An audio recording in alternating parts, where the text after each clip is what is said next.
This is to record the tula of my beautiful daughter. She needs to practice it. That's why I need to record it.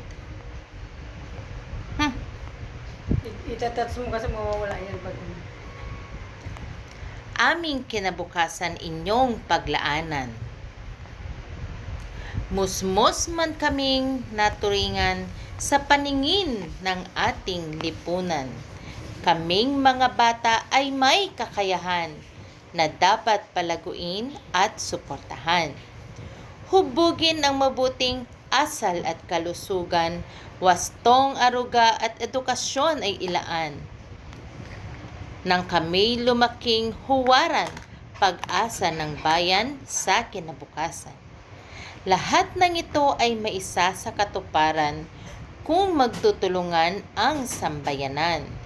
Aming kinabukasan inyong paglaanan upang ang tagumpay aming makamtan. Wow! Thank you!